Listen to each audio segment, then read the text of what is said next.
4월이 되었습니다. 꽃도 많이 피고 날씨도 좋고 아주 말 그대로 화창한 아름다운 봄날이 진행되고 있습니다. 어제는 토요일이었는데 결혼 예식이 2건이나 있었습니다. 그래서 낮에 한 군데 갔다 오고 저녁 때 한 군데 갔다 오고 온종일 아주 바빴습니다. 저뿐만 아니라 여러분도 예식장에 갈 때에는 한 가지 불문율이 있습니다. 예식장에 가니까, 잔치에 가니까 차려입고 가는데 대신 신랑이나 신부보다 더 멋있어도 안 되고 더 예뻐서도 안 된다라는 불문율입니다. 그래서 저는 예식장 갈 때마다 아주 신경이 많이 쓰입니다. 행여라도 민폐하객이라는 비난을 받지 않으려고 그런데 갈 때마다 대충 차려입고 갑니다. 믿거나 말거나. 신랑 신부는 결혼식 날에 선택받은 사람이니까 모두가 그 사람들을 가장 빛나게 해주려고 하객들이 다 한마음이 되어서 노력하는 것입니다. 예식 중에는 턱시도를 입고 드레스를 입고 아주 구별되지만 예식이 끝나고 그러면 식사하는 곳에 신랑 신부가 옷을 갈아입고 와서 인사를 합니다. 예복이 아니라 평상복을 입었어도 딱 보면 누가 신랑인지 누가 신부인지 티가 납니다. 옷도 가장 귀한 거, 가장 우아한 거, 가장 폼나는 거, 가장 예쁜 걸 입어서 누가 신랑이냐 누가 신부냐 굳이 묻지 않아도 굳이 찾지 않아도 딱 보면 알게 돼 있습니다. 그때 어느 누구도 신랑 신부를 비난하지 않습니다. 왜 이렇게 좋은 옷을 입었냐고, 왜 이렇게 남들과 다르게 눈에 띄는 옷을 입었냐고 책망하지 않습니다. 왜냐하면 그날의 주인공은 택함받은 신랑과 신부이고 그렇게 예쁘고 아름답고 멋있게 입은 것이 다른 사람을 무시하려고 한 행동이 아니라는 것을 서로가 다 알기 때문입니다. 그런데 그날 신랑 신부가 만약 속으로 생각하기에, 진심으로 생각하기에 아무리 둘러봐도 내가 제일 잘났어, 아무리 살펴봐도 내가 제일 이뻐 라고 생각한다면 그것은 정말 착각 중에 큰 착각입니다. 그런데 안타깝게도 인류 역사에 택함을 받은 사람들이 하지 말아야 할 어리석고 미련한 착각을 하는 경우가 종종 있는데 그 중에 가장 대표적인 경우가 구약의 이스라엘과 신약의 유대 교인들입니다. 하나님께서 아브라함을 찾아오셨습니다. 그래서 아브라함을 선택하셨습니다. 하나님을 모르는 모든 죄인들이 온통 죄로만 생각하고 죄로만 행동하고 서로 죄의 결과를 당하며 살고 있는 것이 안타까워서 하나님을 알리고 하나님의 마음과 뜻과 원리와 방법을 알려주어서 그 하나님의 마음과 뜻으로 죄를 이겨 인간끼리 서로 사랑과 연합과 자유와 평안과 행복을 누리며 살도록 도와주시려고 하나님이 죄인을 찾아오셔서 한 사람을 택하시고 그 사람에게서부터 계시를 시작하신 겁니다. 하나님께서 아브라함을 택하셨는데 그 목적이 창세기 18장 19절에 정확히 나와 있습니다. 창세기 2군데를 보아야 하니까 한번 찾아보겠습니다. 창세기 18장. 또 유명한 구절이고 제가 설교하면 자주 나오는 구절이니까 이런 구절 정도는 기억해 놓으시면 좋습니다. 창세기 18장 19절. 자, 제가 읽겠습니다. 내가 그로 그 자식과 권속에게 명하여 여호와의 도를 지켜 공의와 정의를 행하게 하려고 그를 택하였나니입니다. 이 말씀은 아브라함아, 너는 지금부터 공의와 정의를 행하여야만 한다라고 명령을 내린 것이 아닙니다. 또 만약 공의와 정의를 행하지 않으면 형벌을 내리리라 라고 협박을 하신 것도 아닙니다. 하나님이 죄인을 택하신 것은 죄인을 도와주시는 것입니다. 친히 죄인을 찾아오셔서 죄인 편에 서 주시겠다고, 죄인이 새로운 삶을 살 수 있도록 후원해 주시겠다라는 선언입니다.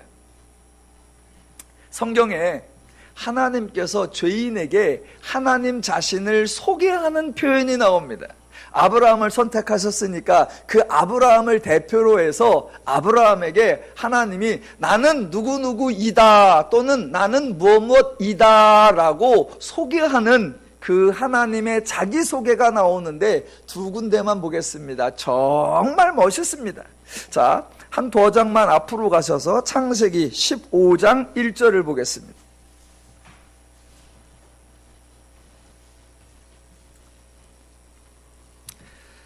하나님의 자기선언 15장 1절. 이후에 여호와의 말씀이 환상 중에 아브람에게 임하여 이르시되 아브라함아 두려워하지 말라. 나는 네 방패요 너의 지극히 큰 상급이니라 입니다. 하나님이 아브라함뿐만 아니라 죄인에게, 인류에게 최초로 나는 누구누구이다 라고 선언한 내용이 나는 네 방패요입니다. 너무 멋있습니다. 나는 내 방패, 즉 하나님이 죄인을 향하여 나는 죄인인 너의 보호자, 너의 책임자, 너의 후원자다 라고 소개하는 겁니다.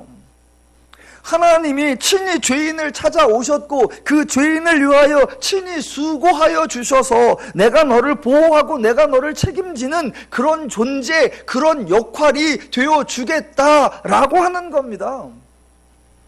하나님이 아브라함에게 요구하는 것이 아무것도 없고 도리어 반대로 하나님이 아브라함을 위하여 수고하겠다라고 자원하시는 겁니다. 그렇게 하나님이 죄인의 방패가 되어 줄 테니까 죄인아 너는 이제부터 하나님으로 인해 안전하고 하나님으로 인해 담대하고 하나님으로 인해 평안한 삶을 살 수 있게 될 것이다 라는 하나님의 선언입니다. 성경에 하나님의 말씀 한 구절 한 구절을 바르게 이해하면 정말 모두가 주옥 같은 복음입니다. 하나 더 보시겠습니다. 하나님이 아브라함에게 자기를 소개하시는 또 하나의 선언. 두 장만 뒤로 가시면 17장 1절. 17장 1절. 아브라함이 99세 때에 여호와께서 아브라함에게 나타나서 그에게 이르시되 나는 전능한 하나님이라 너는 내 앞에서 행하여 완전하라 입니다. 이런 구절을 들으시면 여러분은 부담이 되십니까? 기대가 되십니까? 다시 한번 읽어볼게요. 나는 전능한 하나님이라 너는 내 앞에서 행하여 완전하라. 만약 부담이 되신다면 말씀을 오해하신 것이고 기대가 되신다면 말씀을 이해하신 것입니다. 하나님이 나는 전능한 하나님이라 라고 하셨고 정말 중요한 것이 그 다음인데 너는 내 앞에서 행하여 완전하라 입니다. 정말 고맙고 기대되고 흥분되는 말씀입니다. 왜냐하면 전능한 하나님이 죄인아 나는 전능하고 나는 거룩하니까 부정하고 더러운 너는 나에게서 떠나가라, 나에게서 멀리 가라 라고 하지 않으시고 정반대로 나는 전능한 하나님인데 너는 내 앞에서 행하라. 괜히 엉뚱한 곳에 가지 말고 쓸데없는 곳에 가지 말고 위험한 곳에 가지 말고 무익한 곳에 가지 말고 내 앞에서 행하라 라는 겁니다. 그리고 이어지는 말씀이 내 앞에서 행하여 완전하라 입니다. 여기서 완전하라도 하나님의 지시, 하나님의 명령, 하나님의 협박이 아닙니다. 정반대로 너는 완전해질 것이다, 너는 흠이 없고 부족함이 없게 될 것이다 라는 하나님의 보장입니다. 어떻게 그렇게 가능해요? 앞뒤 문장을 다시 연결해 보면 나는 전능한 하나님이다. 그러니까 너는 내 앞에서 행하라. 그래서 내가 너를 전적으로 지키고 내가 너를 보호하고 내가 너를 돌보고 전능한 내가 너를 위해 수고하고 일할 것이다. 전능한 내가 너를 지켜서 네가 전혀 위험해지지 않도록, 그래서 내가 충분히 안전하고 행복해질 수 있도록 책임지고 내가 일할 것이다 라는 하나님의 선언입니다. 하나님의 말씀은 바르게 이해하면 한마디 한마디가 정말 주옥 같은 복음입니다. 하나님이 아브라함을 찾아오셔서 아브라함을 선택하시고 아브라함에게 말씀하셨는데 아브라함에게 불편하고 어렵고 힘든 게 없습니다. 모두 하나님이 하시겠다라는 선언입니다. 하나님이 아브라함을 택하신 것, 이스라엘을 택하신 것은 전적으로 죄인을 도와주기 위한 것이었습니다. 앞서 18장에서 보았던 여호와의 도를 지켜 공의와 정의를 행하라 라고 했습니다. 이걸 다른 말로 표현하면 악을 행하지 말라 또는 죄를 짓지 말라라는 겁니다. 단순히 죄를 짓지 말라라고 지시하는 것이 아니라 하나님이 죄인으로 하여금 죄를 짓지 않을 수 있도록, 악을 행하지 않을 수 있도록, 반대로 정의와 공의를 행할 수 있도록 하나님이 가르치고 하나님이 도와주고 하나님이 후원해 주시겠다라는 하나님의 약속입니다. 죄를 짓지 말고 정의와 공의를 행하라, 이걸 다른 표현으로 하면, 성경의 다른 표현으로 거룩하라입니다. 거룩의 가장 기본적 의미가 구별되다 또는 다르다라는 것이죠. 무엇과 다릅니까? 죄와 다른 것이죠. 무엇으로부터의 구별입니까? 죄로부터의 구별입니다. 하나님이 아브라함을 찾아오셨듯 하나님이 이스라엘을 찾아오셔서 하나님의 백성 삼으시고 하나님의 백성이니까 하나님 백성답게 살 수 있도록 하나님의 마음과 뜻을 율법으로 기록하여 알게 하셨습니다. 그렇게 하나님을 알고 하나님의 마음과 뜻으로 살 수 있도록 도와주시는 거예요. 왜? 알아야 행할 수 있으니까. 그렇게 죄와 구별된 사람, 죄와 구별된 민족들을 거룩한 나라, 거룩한 민족, 거룩한 백성이라고 하는 거죠. 이때 거룩이, 이스라엘은 민족적으로 다르다 그런 의미 아니고요, 나라적으로 다르다 그런 의미 아니고요, 종교적으로 다르다 그런 의미가 아니고요, 히브리 민족이 가장 탁월하다 아니고요, 이스라엘 나라가 가장 강성하다 아니고요, 이스라엘 종교가 가장 독특하다 아니고요. 거룩이라고 할 때 비교 대상은 인간이 아니고 나라가 아니고 민족이 아니고 종교가 아니고 언제나 죄입니다. 그래서 거룩은 전적으로 죄와 다른 것입니다. 그래서 하나님 스스로가 나는 거룩한 여호와이니라, 내가 거룩하니 너희도 거룩하라. 나는 죄와 다르다. 내 뜻, 내 원리, 내 마음은 죄의 방식과 다르다. 내가 다른 것처럼 너희도 내 백성이 되었으니 이제 그동안 익숙해져 있던 죄와 구별되고 악으로부터 떠나라 라는 하나님의 권면입니다. 우리는 또 늘 하나님의 말씀 그러면 명령으로 받는 습관이 있습니다. 그래서 내가 거룩하니 너희도 거룩하라 라고 하니까 우리가 거룩해지려고 애를 쓰고 거룩의 수준에 도달하려고 합니다. 아니요, 거룩은 우리가 만들어내야 할, 우리가 도달해야 할, 우리가 달성해야 할 과제가 아니라 하나님이 우리를 거룩하게 만들어 주시는 겁니다. 우리 스스로 하나님을 찾아가지 않고 우리 스스로 죄를 벗어날 수가 없고 우리 스스로 하나님을 닮아갈 방법이 없습니다. 하나님이 찾아오셔서 하나님을 알려주시고 하나님 백성 삼으시고 하나님의 뜻대로 행할 수 있는 능력을 주셔서 너는 거룩한 백성이다 라고 선언해 주시고 내가 너의 방패가 되어서 전능자로서 너를 후원할 테니 너는 백성답게 살아가라. 그 말씀이 거룩하라입니다. 거룩한 백성이 되었으니 거룩하게 살아가면 하나님의 분복을 누리며 사는 것, 그게 하나님의 기대이십니다. 이제 수백 번 아니 수천 번 들으셔서 뇌에 아주 판이 박히신 그 말씀 다시 해볼게요. 하나님은 인간에게 힘든 것을 요구하신 적이 없습니다. 하나님은 인간에게 부담스러운 일을 지시하신 적이 없습니다. 하나님은 인간에게 어려운 종교 행위를 명령하신 적이 없습니다. 하나님은 인간의 희생을 요구하신 적이 없고 인간의 좋은 것을 포기하도록 강요하신 적도 없습니다. 기독교의 하나님은 인간을 위해 친히 수고하고 일하시는 분이지 절대로 인간을 수고롭게 만드시는 분이 아닙니다. 만약 설교를 들으셨는데, 만약 성경 공부를 했는데 성경 공부나 설교를 끝나고 나서 마음이 불편하고 부담이 되고 짐이 되고 두렵고 불안하다, 그러면 그 설교나 그 성경 공부는 복음이라고 할 수 없습니다.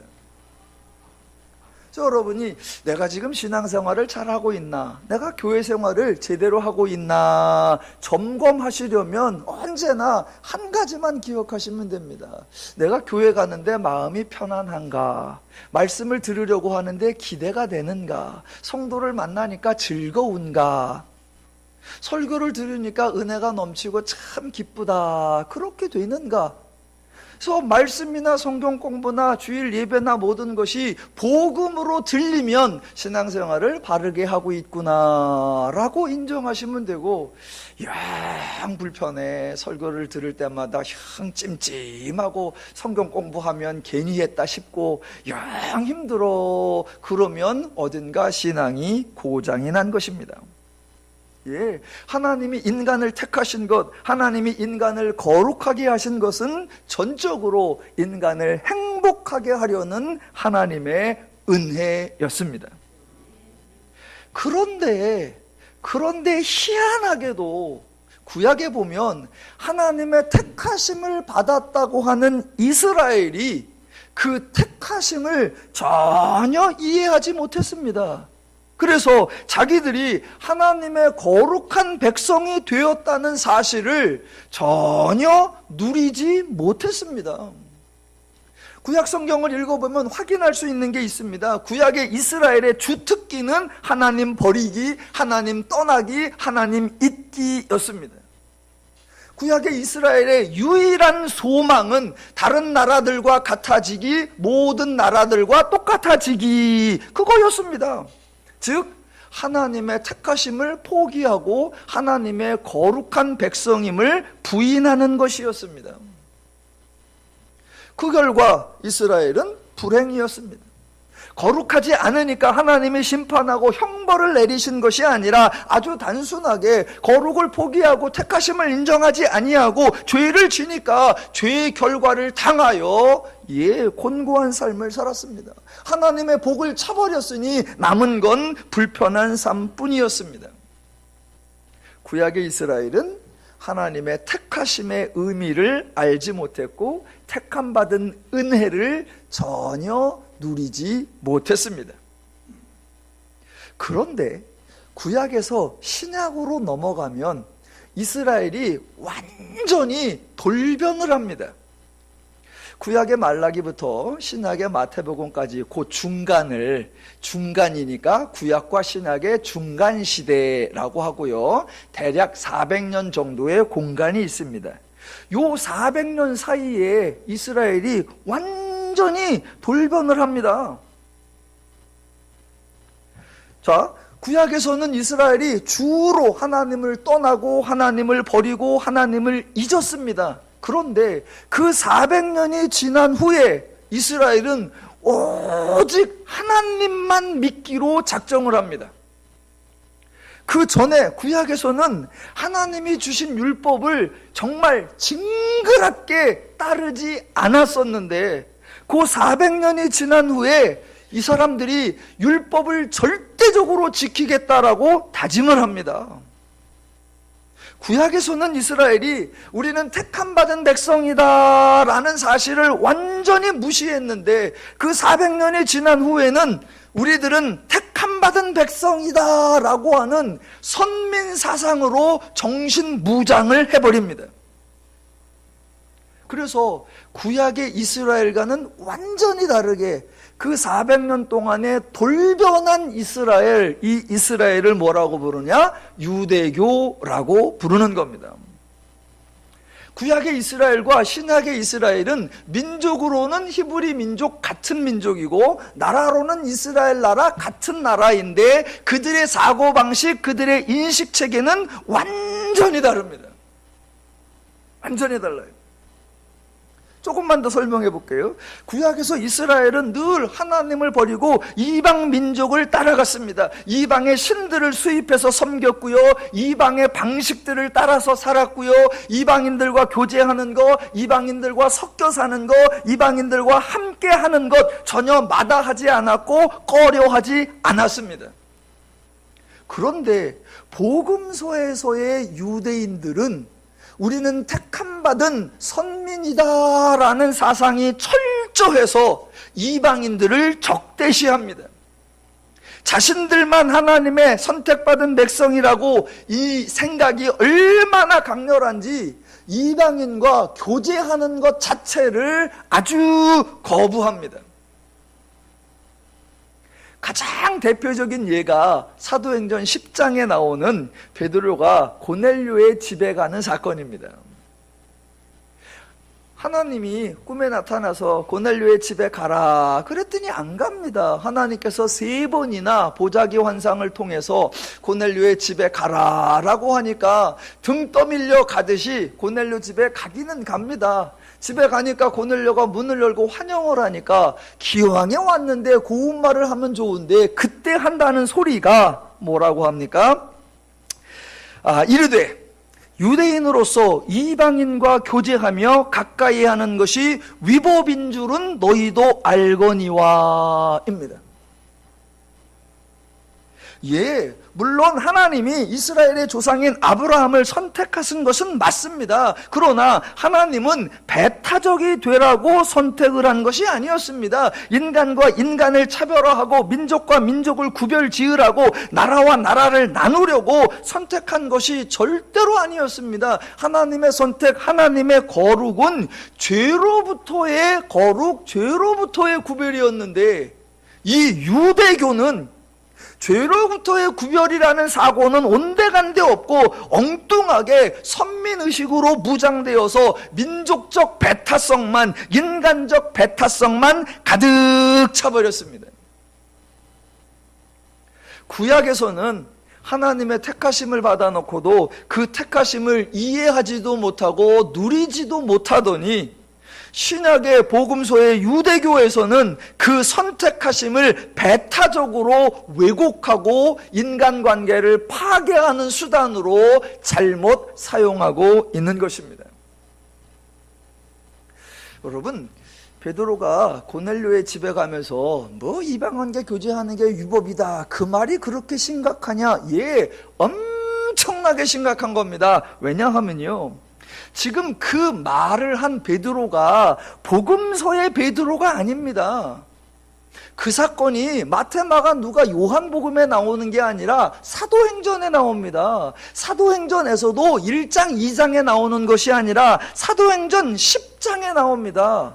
즉 예수의 십자가 사건이 있은 이후에, 예수의 부활 사건이 있은 이후에, 성령의 강림 사건이 있은 이후에 이제 이 베드로가 구원받아 하나님의 자녀가 되고 하나님의 성도가 되고 복음을 전하는 사도가 된 이후에, 그 이후인 사도행전 10장에서 아직도 여전히 그때까지 유대인의 선민의식이 이 베드로에게도 철저히 각인되어 있더라라는 것입니다.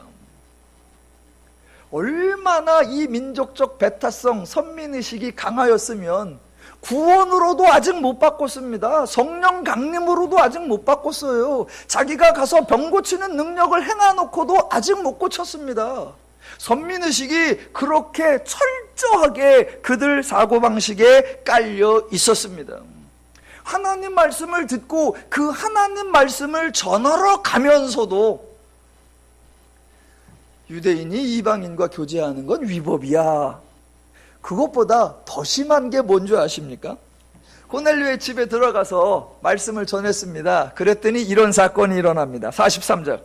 베드로가 이 말을 할 때에 성령이 말씀 듣는 모든 사람에게 내려오시니 베드로와 함께 온 할례 받은 신자들이 이방인들에게도 성령 부어 주심으로 말미암아 놀라니입니다.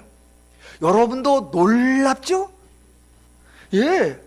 아니, 베드로가 자신의 수고, 자신의 노력에 대한 보상으로 성령을 받은 것이 아니라 전적인 하나님의 선물로 성령을 받았습니다. 그래서 성경이 호련히 임했다라고 합니다.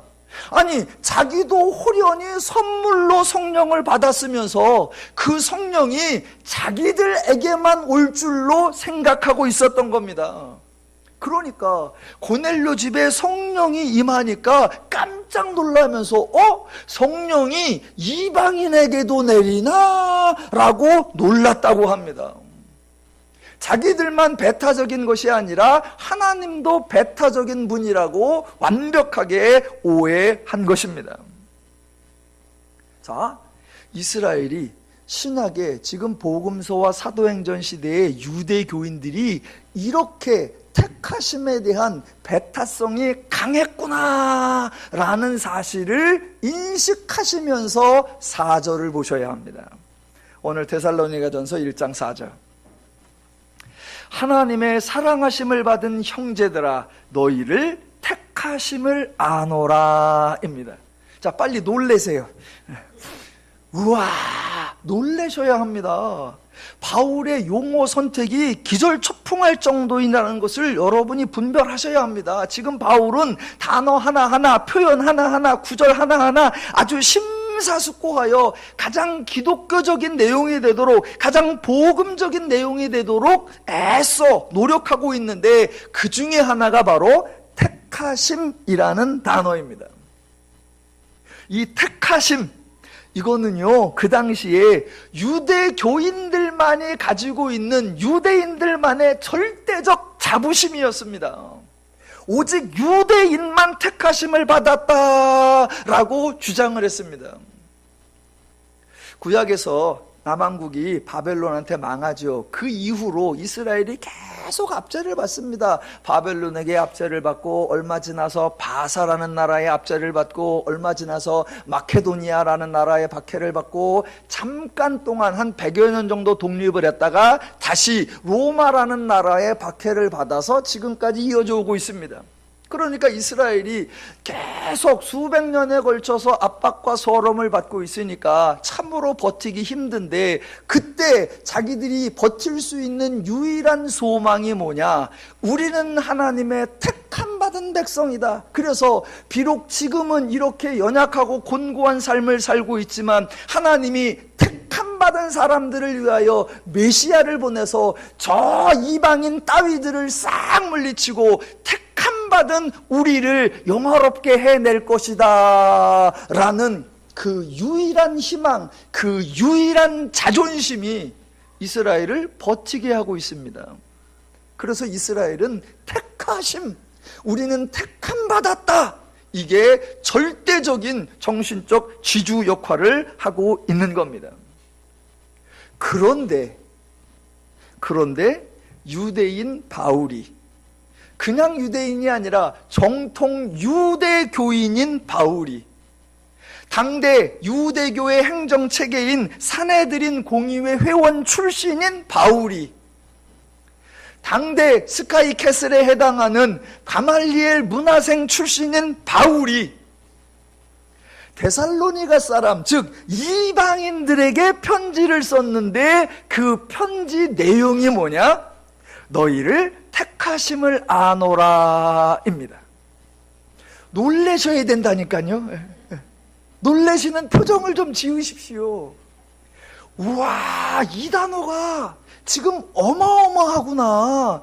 이방인들에게, 데살로니가 지역에 사는 이따위 인간들에게 택하심이라는 표현을 썼구나. 정말 놀라셔야 합니다. 하나 예를 들어 볼게요. 지금부터 한 100년 전으로 가봅시다. 100년 전으로. 그러면 우리나라에 아주 완고하신 양반댁 대감님이 계십니다. 그러니까 이 양반은 양반 사상으로 철두철미하게 무장돼 있으신 그런 분이에요. 그런 분이 이제 우리나라가 막 서양 문물이 들어오고 어쩌고 저쩌고 하니까 그게 다 마음에 안 들어. 그러고 있는데 아들을 장가드려야 할 때가 돼요. 그러니까 며느리를 골라야 되는데 어떻게 고르냐? 첫 번째, 우리는 양반이니까 무조건 양반 출신이어야 된다. 천민이나 상놈 출신은 절대 안 돼. 두 번째, 요새 양껏들, 서양놈들이요, 양놈들이 왔다 갔다 하는데 그것들은 절대 안 돼. 세 번째, 연상은 절대 안 돼. 그 다음에 요즘엔 이제 돌싱도 있고 제가가 좀 익숙합니다만 제가 되는 거 절대로 안 돼. 그런 거는 우리 집안에 발도 못 들여놔. 그런 이 완고한 영감님, 대감님네 집에 며느리가 누가 들어왔느냐? 국적이 다른 나라에 나이도 많은 데다가 제가 하는데 거기다가 노예 출신 집안이. 그런 며느리를 맞이하면서 얘가 우리의 애기예요 라고 말하는 것보다 더 놀라운 게 지금 데살로니가 교인들에게 너희를 택하심을 아노라입니다. 하나 더 놀랄 거예요.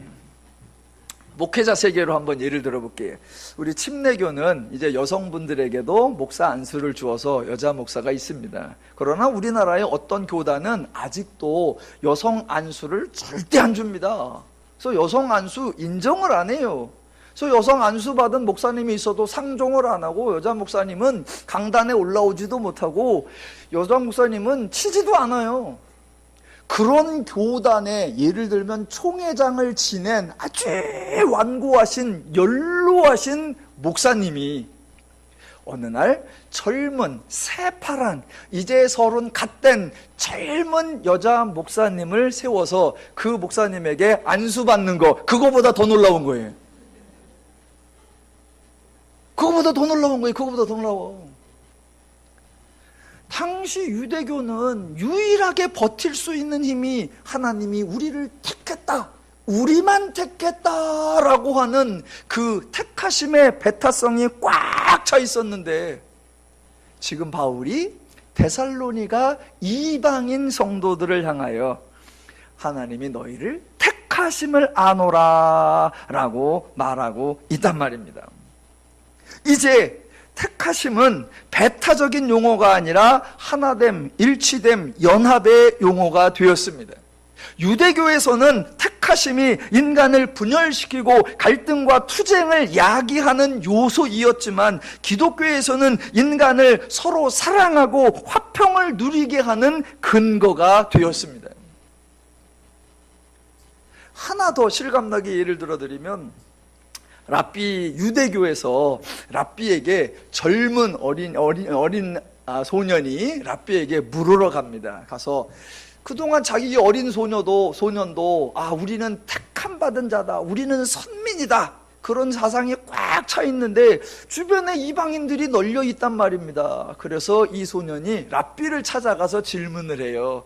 랍비요, 우리는 선민이지요. 그렇지. 우리만 택함 받았지요. 그렇지. 그러면 하나님이 저 따위 이방인들을 왜 만드셨어요? 라고 질문할 때 랍비가 대답하기를 지옥에 불쏘시개를 하려고 만들었다, 이렇게 대답을 했다고 랍비 문헌에 나옵니다. 예, 그 정도로 유대인과 이방인의 적대감이 컸습니다. 그런데 지금 성도인 바울이, 하나님의 자녀인 바울이 이방인 출신 성도들을 향하여 하나님의 사랑하심을 받은 형제들아 너희를 택하심을 아노라 라고 합니다. 한마디 한마디가 다 의미가 깊습니다. 미움을 받고 저주를 받고 심판을 받는 것이 아니라 하나님의 사랑을 받음, 버려짐이 아니라 택하심을 받았다라고 하고요. 그러니까 유대인인 우리도 하나님의 택하심을 받았고, 이방인인 너희도 하나님의 택하심을 받았고, 유대인인 우리도 하나님의 사랑하심을 받았고, 이방인인 너희도 하나님의 사랑하심을 받았으니 우리 모두는 서로가 형제이다 라고 해서 4절이 하나님의 사랑하심을 받은 형제들아. 예, 아멘을 하셔야 됩니다. 감격하셔야 돼요. 성경에서 형제가 누구예요? 교회 나오는 남자들? 아니요. 왜 성경에는 형제만 있고 자매는 없어요? 아니요. 여기서 말하는 이 형제, 여기서 말하는 이 가족관계가 이야, 그 당시에는 도무지 상상할 수 없는 관계였구나. 그래서 데살로니가 전서를 우리가 이제 이렇게 볼 건데요. 데살로니가 전서에서만 형제들아, 사랑하는 형제들아 라는 표현이 21번이나 나옵니다. 두어 절 읽다 보면 형제들아, 두어 절 읽다 보면 형제들아. 필사 책자 나눠드렸으니까 써보세요. 써보시면 또 형제들이네, 또 형제들이네, 또 형제들이네. 예, 그 형제들이라는 단어가 배타성이 그렇게 강렬한 세상에서 전혀 다른 관계와 전혀 다른 소개라는 사실을 이해하실 수 있을 겁니다. 안타깝게도 지금도 기독교가 배타적인 종교로 많은 오해를 받습니다. 예, 정말 오해입니다. 기독교는 배타적인 종교가 아니라 정말 배려적인 종교입니다. 갈등을 야기하는 종교가 아니라 연합을 이루어내는 종교입니다. 오해를 하죠. 야, 기독교는 하나님만 유일하신 하나님이라며? 라고 욕을 합니다. 아니요.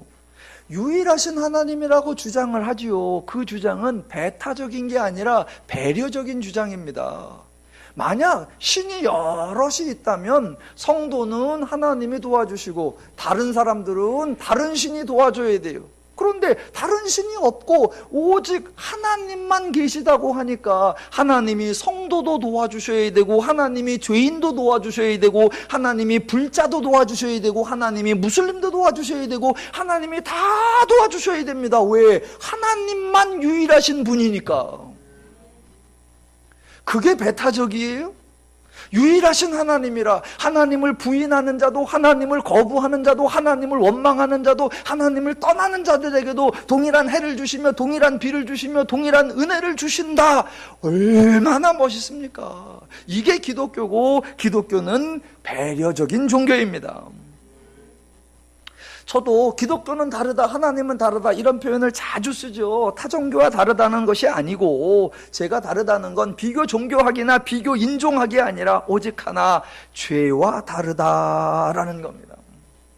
그러니까 성도의 이름으로 다른 사람과 경쟁하면 안 되고요, 기독교의 이름으로 타 종교와 갈등하면 안 됩니다. 기독교는 딱 하나만 싸워야 되고, 딱 하나만 다투어야 되고, 딱 하나만 이겨야 합니다. 누구요? 죄. 죄와 싸우셔야 하고, 죄를 이겨야 하고, 죄를 넘어서야 하고, 죄에게 승리하셔야 합니다. 그거 말고 하나님 도와주셔서요 저 인간을 이기게 하시고, 하나님 은혜 주셔서요 저 교단을 이기게 하시고, 하나님 역사하셔서 저 교회를 이기게 하시고, 바보 같은 짓이에요.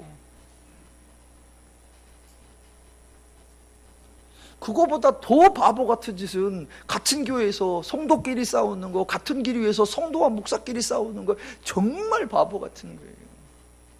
저와 여러분의 유일한 경쟁 상대, 저와 여러분의 유일한 싸움 대상은 오직 죄뿐인 걸 아시고, 죄를 이기시고 죄로부터 승리하시기를 주님의 이름으로 축복합니다.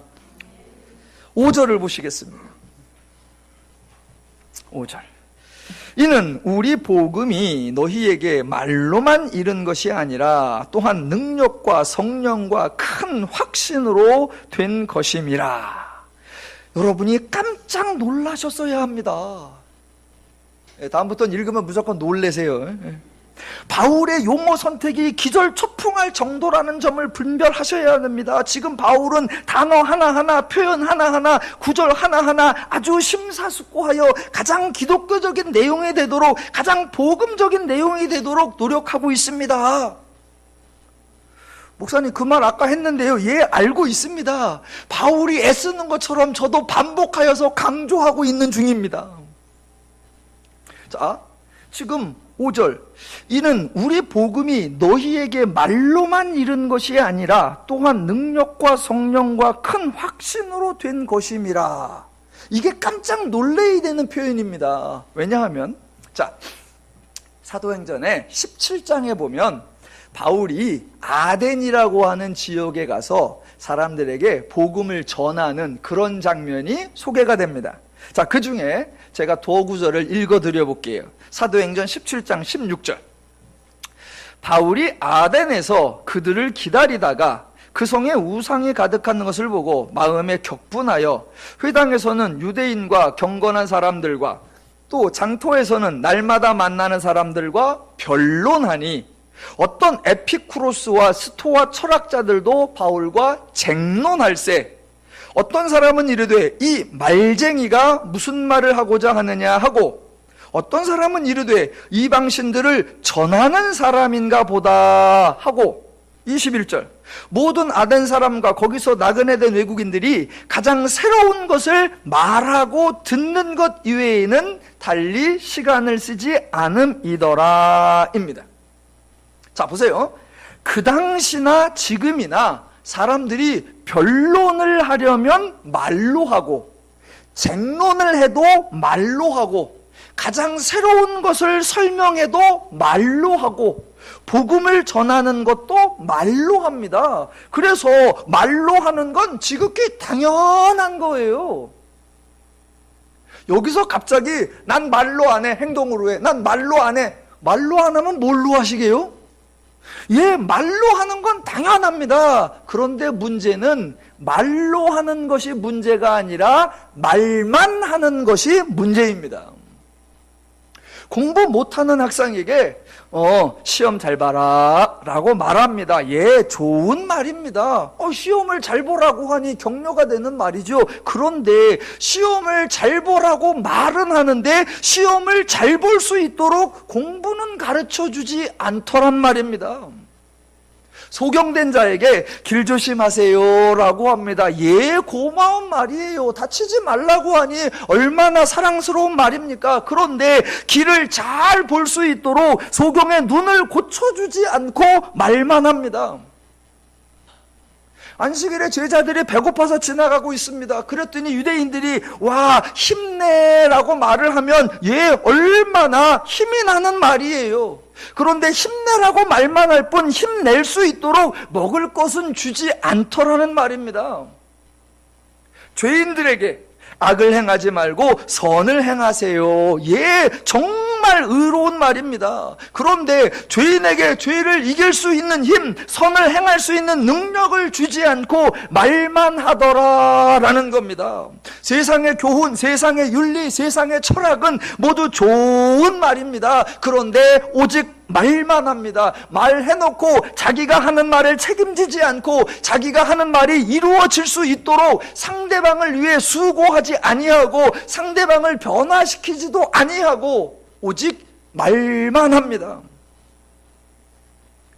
죄인들은 세상의 방식은, 인간의 방식은 오직 말만 하고 모든 일, 모든 수고는 듣는 자에게 떠넘겨버립니다. 그래서 말을 듣는 사람은 새로워지는 것이 아니라 더 무거운 짐을 지게 되고 더 어려운 일을 맡게 되고 더 힘든 부담을 안게 되어버립니다. 정말 좋은 말이에요. 주옥 같은 말이에요. 그런데 말만 하니까 말로 끝나버립니다. 인류 역사에 참으로 수많은 명언이 있고요, 어마어마한 잠언이 있고요, 정말 그럴듯한 격언이 있습니다. 그런데 인간은 전혀 달라지지 않았습니다. 왜요? 말로만 했기 때문입니다. 말로 해서 될 것 같았으면 예수님이 강림하지 않았고, 말로 해서 될 일이었으면 예수님이 십자가를 지시지도 않았습니다. 말로 하는 게 문제가 아닙니다. 여기서 갑자기 느닷없이 나는 말로 안 해, 그러면 큰일 납니다. 말로 안 하고 뭘로 하시게요? 하나님도 뭐 하세요? 말씀하셨습니다. 그런데 하나님은 말씀하셨고 그걸로 끝난 것이 아니라 그 말씀이 이루어지도록 하나님이 수고하고 하나님이 역사하시고 하나님이 애를 쓰셨습니다. 그래서 하나님이 하신 말을 하나님이 이루어내고 하나님이 완성하여 인간에게 선물로 주십니다. 그래서 기독교의 소식을 복음이라고 해요. 저 여러분이 복음을 전하죠. 저 여러분이 기독교의 복음을 전하죠. 뭘로 정합니까? 예, 말로 전합니다. 말. 저와 여러분이 할 수 있는 건 말입니다. 제가 매주마다 여기 서서 뭐만 해요? 말만 합니다. 목사님, 말로 하지 마시고 그러면 저는 굶어요. 예, 인간은 말로 하는 거예요. 그런데 세상은 말로 하고 끝납니다. 왜? 인간밖에 없기 때문에. 기독교에는 말하는 인간과 그 말씀을 주시고 그 말씀을 이루어내시는 하나님이 계십니다. 그래서 성도가 말로 전한 복음, 저와 여러분이 말로 설명한 내용을 성령께서 일하셔서 죄인에게 적용이 되게 하십니다. 성령께서 역사하셔서 우리가 전하는 말이 죄인의 귀에 들려지게 하시고 죄인의 마음에 이해가 되게 하시고 궁극적으로 죄인이 성도가 되도록 변화를 이루어 내십니다. 그래서 성도가 죄를 이기고 선을 행할 수 있는 능력이 나타나게 하시고 성도의 마음속에 있던 불의를 싹 떨쳐버리고 의로움을 따를 수 있는 능력이 나타나게 하시고 불신을 떨치고 하나님을 믿고 신뢰할 수 있는 능력이 되도록 하나님이 역사하십니다. 예. 그래서 지금 데살로니가 사람들에게 하는 말이에요. 너희들 맨날 길거리 나가서 맨날 광장에서 듣고 보는 게 뭐냐? 철학자들이, 선생들이, 윤리학자들이, 정치자들이 나와서 말하는 거 다 듣지. 예, 맞아. 우리도 너희에게 또 말로 전한다. 그런데 그들은 말만이지. 우리는 너희에게 말을 전하고 이 말이 너희에게 역사되도록 성령께서 일하시고 능력으로 나타나고 확신으로 나타나 너희들이 지금 새 사람 성도가 되어 있는 것이다 라고 선언하는 겁니다. 4절과 5절 마지막으로 다시 한번 보겠습니다. 하나님의 사랑하심을 받은 형제들아, 너희를 택하심을 아노라. 이는 우리 복음이 너희에게 말로만 이른 것이 아니라 또한 능력과 성령과 큰 확신으로 된 것임이라.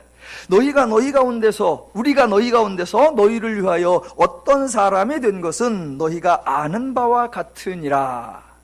여기에서 반복되는 표현이 앞에 나오는 4절 끝에 아노라, 5절 끝에 아는 바라입니다. 기독교에서는 아는 것이 참으로 중요합니다. 아노니, 아노라, 이게 데살로니가 전서에도 여러 번 나옵니다. 2장 1절 끝에 너희가 친히 아노니, 5절 앞에 너희도 알거니와 11절 너희도 아는 바와 같이, 3장 3절 끝에 너희가 친히 알리라, 4절 끝에 너희가 아느니라, 4절 2절 끝에 너희가 아느니라, 5장 2절 끝에 너희 자신이 자세히 알기 때문이라. 예, 기독교는 알아야 합니다. 하나님이 말씀하신 이유 알게 하기 위해서, 하나님의 말씀을 기록하여 책으로 주신 이유 알게 하기 위해서, 십자가 사건 이후에 성령이 강림한 이유 알게 하기 위해서, 죄인을 성도로 변화시켜 주신 이유 알게 하기 위해서 기독교는 알아야 합니다. 하나님을 알아야 하고 말씀을 알아야 하고 복음을 알아야 하고 내가 성도라는 사실, 내가 받은 복을 아셔야 합니다. 지금 바울 일행이, 바울과 실로아노와 디모데가, 우리 바울 일행은 너희 데살로니가 사람들에 대하여 아노라 이고요. 반대로 너희 데살로니가 사람들도 우리를 아노라 라고 서로가 알고 있다고 합니다. 그러면 뭐를 알고 있을까요? 우선 바울 일행이 데살로니가 사람들에 대하여 알고 있는 게 뭐냐? 너희가 하나님의 사랑하심을 받았다라는 것과 너희가 하나님의 택하심을 받았다라는 것을 알고 있다라는 겁니다. 우리의 수고야, 우리의 열매야, 우리가 애써서 된 거야? 아니, 그것이 아니라 하나님의 사랑하심, 하나님의 택하심이다 라고요. 반대로 데살로니가 교인들은 뭘 알고 있습니까? 그게 5절 후반부에 나오는 거예요. 우리가 너희 가운데서 너희를 위하여 어떤 사람이 된 것은 너희가 아는 바라. 지금 바울 일행이 데살로니가 사람들에게 어떤 사람이 돼 있어요? 무슨 말이에요? 지금 우리가 너희에게 와서 이 복음을 전하고 있고 이방인인 너희를 형제라고 부르고 있다. 이 모든 것, 형제로서 너희와 함께하고 있는 이것은 어떻게 가능했느냐? 바로 5절 앞에 나오는 것처럼 성령의 능력으로, 하나님의 확신으로, 하나님의 일하심으로, 즉 우리가 애써서, 우리가 수고했어, 우리가 대단하지가 아니라 우리가 너희 안에 있고 우리가 복음을 전하는 자 된 것, 이것이 하나님의 은혜요, 성령의 역사요, 성령의 능력이라는 것, 그것을 너희가 알고 있는 바다라는 얘기입니다. 그러면 결국 서로 아는 거예요. 너희 사랑받았어, 너희 택하심 받았어. 반대로 우리 성령의 도움 받았어, 하나님의 능력 받았어. 그러니까 우리는 서로 간에 뭐가 없다? 자랑질이 없어, 서로 비교가 없어. 그러니까 우리는 서로 뭐라고 부를 수 있다? 형제. 그러니까 우리 모두는 뭐를 해야 된다? 감사하노라 라고요. 세상에서는 이런 고백을 할 수가 없습니다. 복음을 아는 사람만이 할 수 있고, 기독교만이 할 수 있고, 성도만이 할 수 있습니다. 그런데 기독교가 배타적이라고요? 그런데 성도가 배타적이라고? 아니요. 하나님의 말씀을 하나하나 깨달을 때마다 내가 은혜 받은 자임을 고백하고 옆에 있는 자도 은혜 받은 자임을 깨달아 서로를 존귀 여기며 서로를 사랑하며 서로를 격려하여 정말로 화합과 연합과 일치와 사랑과 자유와 평화를 누리는 것, 그게 바로 성도의 삶, 교인의 삶인 줄로 믿습니다. 저는 여러분과 함께 신앙생활을 하게 되어서 정말 기쁩니다. 아멘이 적네. 처음부터 다시. 저는 여러분과 함께 신앙생활을 하고 있어서 정말로 행복합니다. 저를 격려해 주시는 여러분이 너무나 좋고, 또 여러분에게 말씀을 전하고 함께 기뻐할 수 있어서 정말로 행복합니다. 더 누림교회에서 하나님으로 인해 더 풍성하고 더 신나고 더 멋진 삶을 날마다 누려가시기를 주님의 이름으로 축원합니다.